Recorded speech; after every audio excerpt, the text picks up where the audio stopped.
Hello everyone, তো আবারও নিয়ে চলে আসলাম চটপটে আম মাখা নিয়ে। এই গরমে আম মাখা না খেলে কি হয়, তাই শুরু করে দিলাম আম মাখা। এখানে আমি দিলাম লবণ, লঙ্কা, তেল, সামান্য হলুদ আর লঙ্কার গুঁড়ো আর সাথে লঙ্কার আচার। তারপর মাখিয়ে নিলাম।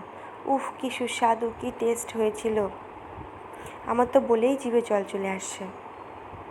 তার উপর যদি হয় এরকম কাঁচা মিষ্টি আম, কী আর বলবো, ভাষা পাচ্ছি না, এতটা ভালো লেগেছিলো খেয়ে।